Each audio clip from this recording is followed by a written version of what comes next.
You know, after very little contemplation, I decided, you know what? I think I'll make these rant videos from time to time after all. Because living in this backwards-ass gaming culture certainly leaves me no shortage of things that annoy me. And one of the many things that annoys me are season passes. Season passes, of course, being passes that grant you access to content at a later date for a discounted price. I stress the term discounted price, but we'll get to that in a moment. Saw a comment when I woke up this morning, and it said that good old MundaneMatt, fellow YouTuber named MundaneMatt, made a video response to my rant on gaming in general and Call of Duty Black Ops 3. Now, I'm aware of this MundaneMatt. I've heard him on a couple of Review Tech USA videos, a couple of Amazing Atheist videos. So I was like, oh, he made a video response to me. And so I watched the video. And I gotta say, Mr. MundaneMatt, I have a lot to say about your comments. And I'm going to clarify a few things by breaking down your video. So, here we go. But he made a comment where he basically suggested that we're all corporate slaves to the AAA publishing market, and as a result, the only way to combat this is to vote with our wallets and not give them a dime. But this is where I have a particular issue with what he's saying. He says that we're all corporate slaves, but then says to vote with our wallet and to not give them any money. And he kind of complains about people that are not doing enough, even though they're not voting with their wallet. It gets to be confusing, because the argument itself is tired and old and confusing. Why are we mad at companies when we know precisely what they're going to do? Being mad at the company for attempting to make money is absolutely fucking redundant. First of all, Mr. Matt, I did not suggest that you are all corporate slaves. I specifically said in that video, shut up, take my money. That's what I hear from the corporate slaves. That's what I hear from the corporate slaves. If you are not the type of person that goes out and pays money for a season pass for a game that's not even out yet, then I'm not talking about you. I'm specifically talking to the people who will defend the developers and publishers at every chance they get. I'm not talking about the people who pick and choose which games they are going to buy, because they know which games they like, and they're not going to support a developer or a publisher or buy a game that they know they're not going to enjoy. I'm not talking about them. I'm talking about those people who just blindly and willingly will buy any game out there just because it has hype around it, or just because their friends play it, as you mentioned in your video. The point is, people will spend money with their friends based on what their friends are purchasing. You got some of the people who play games just because their friends are buying it. And I'm like, really? Really? You buy games because your friends buy it? You can't make new friends to play the games that you like to play? I just think that's absolutely ridiculous. And also going to your point about the companies are there to make money. Well, of course they are. Everybody wants to make money. You think people go to their jobs just because they enjoy it? I mean, some people do. But most people go to their jobs so they can make that paper, make that cash, get that money so they can buy games. But more importantly, put a roof over their heads so they can put food in their belly. You know, the important things that a lot of people take for granted these days. Yes, they like to go ahead and buy games, but though, you know what? Those are $60. And a lot of people seem to forget that some people don't have that type of money so they can spend $60 on a game. So they got to pick and choose. They're not just going to go ahead and blindly buy a game just because their friends are playing it. What kind of stupid bullshit is that? I don't play it. I'll tell you right now, my buddy who is on vacation right now with his wife, he plays Final Fantasy XIV online all the time. Guess what? I don't give a shit about Final Fantasy, and I don't play that game with him. But that doesn't mean I got to play the game just because he's playing it. Fuck that. I only play the games that I'm interested in, and he's playing the games that he's interested in. Guess what? That's what makes gaming great, man. We all have different tastes. I play a game that I like, you play a game that you like. I'm not going to play a game that you like just because you like it. So that, I got to enjoy it myself. So that whole argument of, oh, people buy games just because their friends are playing it, get the fuck out of here, man. If that's really the case, then I question you as a person, you know. You buy the game just because your friends are playing it. Just absolutely ridiculous to me. See, you misunderstand something. I don't have a problem with companies trying to make money. I have a problem with the practices that they use in order to get that money. Season passes, cutting content from a game and selling it as DLC, very bad practice. Season passes don't make sense for video games. They make sense for sports, they make sense for theater, Broadway. They don't make sense for video games. You want to know why? Because the content that is in the season pass is already done. And yet it is being cut from the game and sold as DLC. The fact that Activision announces their Black Ops 3 season pass 6 months before the game's release is an even greater insult. They're basically telling the consumer the initial game that you're getting is incomplete. And as the months go on, then we'll release the content within the season pass, even though it's already complete. And that's what I have a problem with. It's like you ordering a pizza and paying X amount of dollars for your favorite pizza, and they deliver it to your house. And when you open the box, it's nothing but the crust and sauce. And you're like, well, where the hell is the cheese and toppings, man? And they're like, oh, well, you want the cheese and toppings, you got to pay extra for it. Sorry, company orders. Give us your money, please. You'd be pretty damn pissed if that were the case, wouldn't you? It's the same damn thing with video games. When they announce a season pass to you months in advance, the devs and publishers are basically admitting to you the game that you're going to be purchasing is incomplete. And we will release the other content as the months go on. Incomplete. I don't know about you guys, but I don't buy a game for it to be incomplete. Here. In fact, I want to show you something that I found on the PlayStation Store. See the Batman Arkham Knight Season Pass. Let's go ahead and read that description, shall we? It says, this Season Pass for Batman Arkham Knight delivers regular new content for 6 months, featuring new story missions, more supervillains invading Gotham City, new legendary Batmobiles, advanced challenge maps, alternate character skins, and a new drivable racetrack. In fact, let's go ahead and take a look at what is in this Batman Arkham Knight Season Pass. So, what do we got here? We got Batgirl, A Matter of Family, an all-new prequel story expansion. Okay? Season of Infamy. Play as Batman in all-new story missions featuring legendary supervillains. Gotham City Stories. Play as Batman's key allies in a narrative mission extending their storylines. Legendary Batmobile with themed tracks, crime fighter challenge maps, and character skins. It's quite a bit of content, I gotta say. But, hey viewer, what do you notice that's missing from this? That's right, that Red Hood story pack that was exclusive to GameStop pre-orders.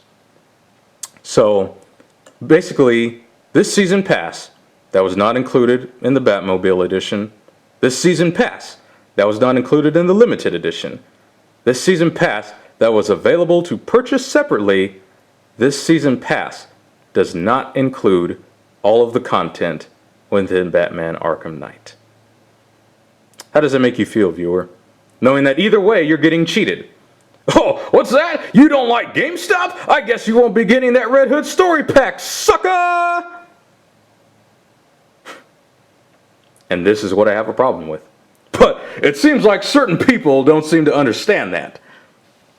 Call of Duty, does kind of put on a fresh coat of lacquer and maybe add a couple features here and there, but the fan base is dedicated and the fan base spends money. So why should Activision change up their practices at all? Especially coming from people who aren't going to buy the game in the first place. And that's what I find to be the funniest goddamn aspect of it.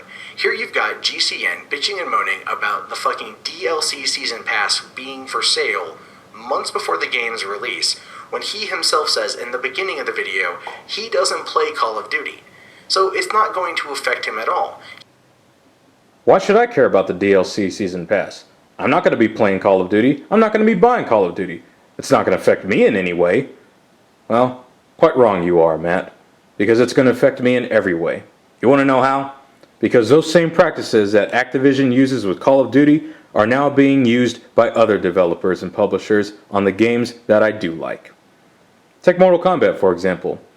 I've been a fan of Mortal Kombat ever since it came out 23 years ago. In fact, I can still remember as a kid. I was in a Pizza Hut, and we were at a birthday party. My friend goes over, was like, yo, man, you gotta check this game out. It's so freaking cool. It's so bloody and brutal and gory. And so I was like, okay, that's cool. Let's go over to the arcade and see what the hype is all about. So we went in. There was a Pac-Man, and there was a Space Invaders, and this little game called Mortal Kombat. They had the two guys playing. One guy was playing as Sub-Zero. The other guy was playing as Kano. And then they finished the match, and then they did Sub-Zero's spine rip fatality. And I was like, oh my god, this is the coolest freaking thing I've ever seen in my life. I totally got to get this game. Mom, I'll go ahead and do anything. I'll mow the neighbor's lawn. Anything to get a Sega Genesis so I can play this game. And so I did. I did exactly that. I went to every single freaking house around the block so I can mow their lawn and get money so I can pay for Mortal Kombat. It was good times, man. Really good times. Mortal Kombat holds a special place in my heart. But even I refused to pay for Mortal Kombat X. Simply because of those DLC practices. That combat pack bullshit. And pre-ordering the game so you can play as Goro. Even though he's already on the damn disc. Locked behind a paywall. That's the kind of practice I can't support. I will wait for the inevitable Mortal Kombat X Complete Edition, Game of the Year Edition, whatever bullshit that they're going to be doing 9 months from now, a year from now. Because that's WB Games. That's the mentality that the developers and publishers have these days. I mean, it was so bad that I had to tell my buddy, like, I can't buy this game. I want to buy it so badly, but I can't support these practices. And he was like, bruh, I totally understand where you're coming from, but I want to play some damn Mortal Kombat. So once I get tired of it for a little while, I'll let you go ahead and borrow it. And so I did. And I played through story mode. And when I did play through story mode, it made me even more infuriated and reminded me why I didn't buy it in the first place. So, minor spoilers, people, for those of you who haven't played Mortal Kombat X yet. So, in the story mode, you fight Baraka, you fight Rain, Sindel, and Tanya. Okay? They have character models, which means they're fully rendered. They have a moveset, which means they're fully playable. Yet they're not in the game as playable characters. Why the fuck is that? Because they were already cut from the main game, and I wouldn't be surprised if later on Ed Boon, NetherRealm Studios, Warner Brothers sell it as a story pack DLC, even though they're already completed. That is my gripe with these season passes. The content is already made. Yet it's being cut from the disc and being sold as DLC. You want to know why they're being cut from the disc? Because, like Matt said in the video, these games, these franchises, they're getting too expensive to have that initial $60 price tag be it. That's not enough. You have to literally cut the damn content from the disc and sell it as DLC. Matt didn't say that. I'm saying that. But he makes the point that things are getting so expensive now that the whole landscape of gaming has changed to where, you know, you can't just rely on certain games to make some money. You have to rely on these big franchises. And that's a shame because we're at a point now where nobody's willing to take risks. Nobody's willing to take a risk because they can't afford to. You know, these games cost so much to make that if they don't have a guaranteed hit, they don't make a profit. And when they don't make that profit, they wither away. They either wither away or they just go ahead and go into a different platform like mobile gaming. Like a lot of companies are doing, like fucking Konami. Oh, let's go ahead and cancel Silent Hills and fire Kojima. And yeah, we'll go into mobile gaming now because that's the only way to get some guaranteed money. Future of gaming. Get the fuck out of here, son. The fuck out of here. And he made another comment that absolutely made me shake my head in disgust and remind me why I have no hope for people in gaming. So he says that the downside of being a gamer in the modern age is that there seems to be a new AAA title every week or every other week. And so we're forced to rush through the game to be prepared for the next AAA title. Because that's one of the downsides of being a gamer in the modern age. When we were kids, the releases were few and far between, so we would play the games 3, 4, 50, 100, 200 times, because it's all we had.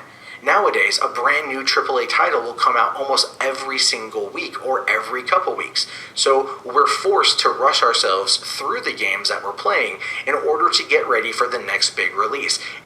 Okay, first of all, nobody is forcing you to do anything.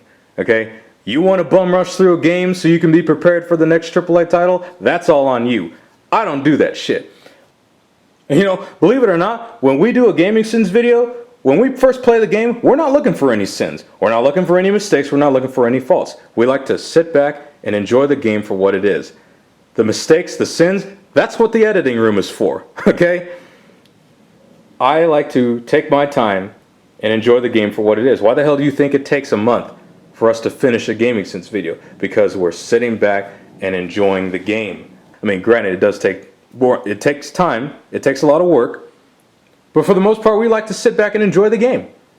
We want to have fun. Seems like a lot of gamers these days, they completely lose that aspect of just having fun and enjoying it. No, I gotta go ahead and rush through this game so I can get the first gameplay footage up, so I can get the first walkthrough up, or so I can get the first review up. So I gotta get them views, because gotta strike while the iron is hot. Fuck that, man. I'm not into that sort of thing. That's not my thing at all. Here's the thing, man. At the end of the day, even though we nitpick the hell out of video games, we still love them. We still have fun playing them. And that's always been my thing. Video games, movies, music, and women. That's the thing. Those are the things that I care about most in life. And to be honest, if you don't love video games, and if you don't have fun playing them, then what the fuck are you doing gaming, man? Like, why are you wasting your time with this hobby? Go find something else to do. It seems like this gaming industry nowadays is filled with a lot of posers. The same assholes who would laugh at us 20 years ago for playing video games are now the same assholes who have the nerve to call themselves gamers just because they play Candy Crush. So that gets me to, I guess you could say, the end point of this whole thing is I get really mad when I see people going on their YouTube channels or on Twitter or on their blogs or on their websites, and they decry these practices from the industry, even though it doesn't change from year to year. After a while, you're really just operating under the definition of insanity. You're doing things the same way, expecting things to change, and that's not what's going to happen. So if you want the industry to change, you gotta take it off the web. Take it off the web? Are you sure that you're not the one that's insane? Newsflash. The internet is used by everybody. Gamers and non-gamers alike. Hardcore and casual alike. I can make a video about it. Hell, anybody can make a video about it. Talking about these practices that the developers and publishers are using. And then, if my audience likes it, they can inform the general consumer about it. And then the information gets spread. And then, if the general consumer finds it like, oh, these practices are pretty bad, then change will happen. Maybe I am insane. Maybe I am just going to keep repeating the same thing over and over until things do change. It's possible. If I scream loud enough, hell, if enough people scream loud enough, change will happen. Look at what happened with the charging of mods for PC on Steam. Valve announced that we're going to be charging for mods. The fucking internet erupted in rage. They're like, how dare you charge for mods on PC? Mods are what make PC gaming what it is. How can you do this? Then what? A couple days later, oh, I'm sorry. Did we announce that we're going to be charging for mods? My apologies. Yeah, we're just going to go, do away with that. So it is possible. Granted, it might only be temporary, but it's possible. Positive change can be done if enough people speak loud enough. There's always that little part of me, that tiny bit of part of me that holds up that glimmer of hope that things can be done positively and can benefit everybody, developers, publishers, and consumers alike. But I'll tell you what, man, as the days go by, as the months go by, as the years go by, that tiny glimmer of hope shrinks just a tad bit more. If you want gaming to do better, gaming to be better, voting with your wallet is one way. Also, talking to people who aren't normally going to be visiting these websites or visiting these channels, and average people that hang out at GameStop or hang out at retro game traders or anything like that, are the ones who are going to have the biggest impact, because they're not your traditional average gamer. They're a consumer, and those consumers like what they're purchasing and will continue to do that unless informed otherwise. So then, allow me to inform the otherwise uneducated general consumer. What you've been seeing throughout this video is Fatal Frame 2. It's one of my personal favorite horror games of all time, one of the best games I've ever played personally. And I made a comment in my last Rant video where I regretfully sold off some of these old consoles and these games with it. I regretfully passed up on certain consoles.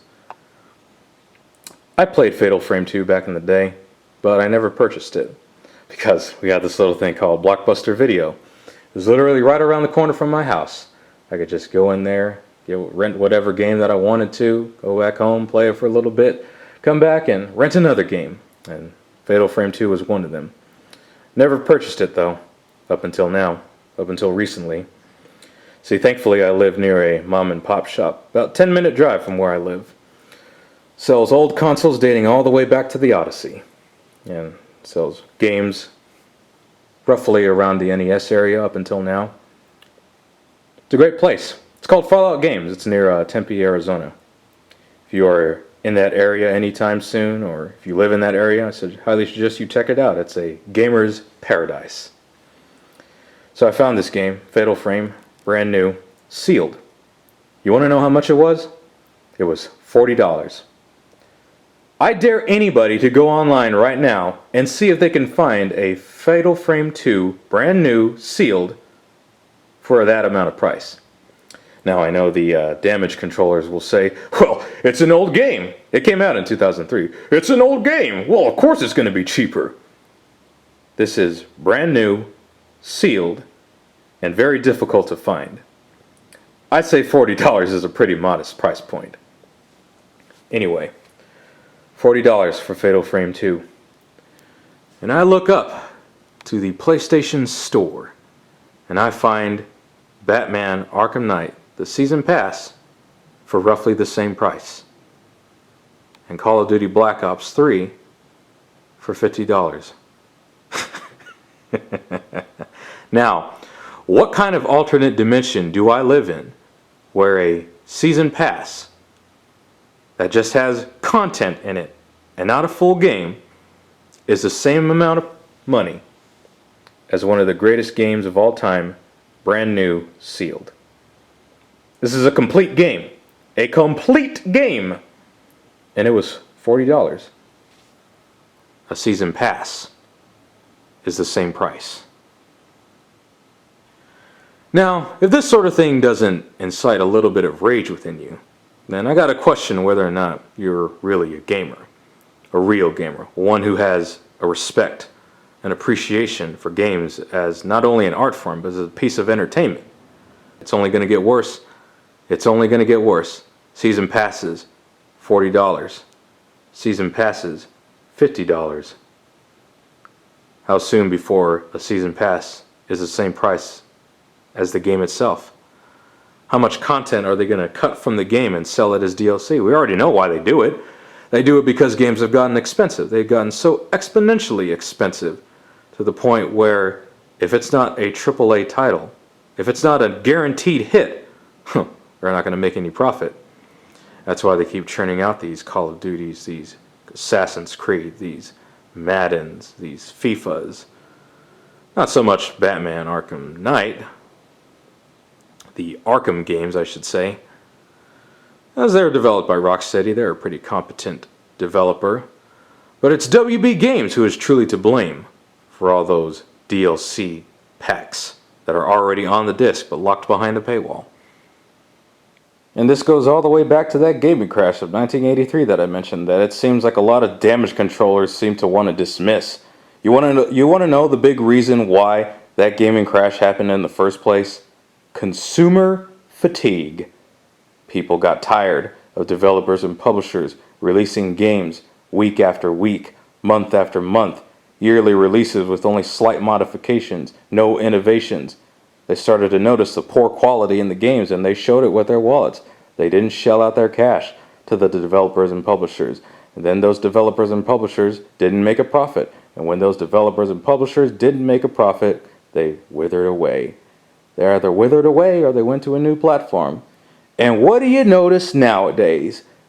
AAA titles being released almost week after week, month after month. Yearly releases with only slight modifications, no real innovations.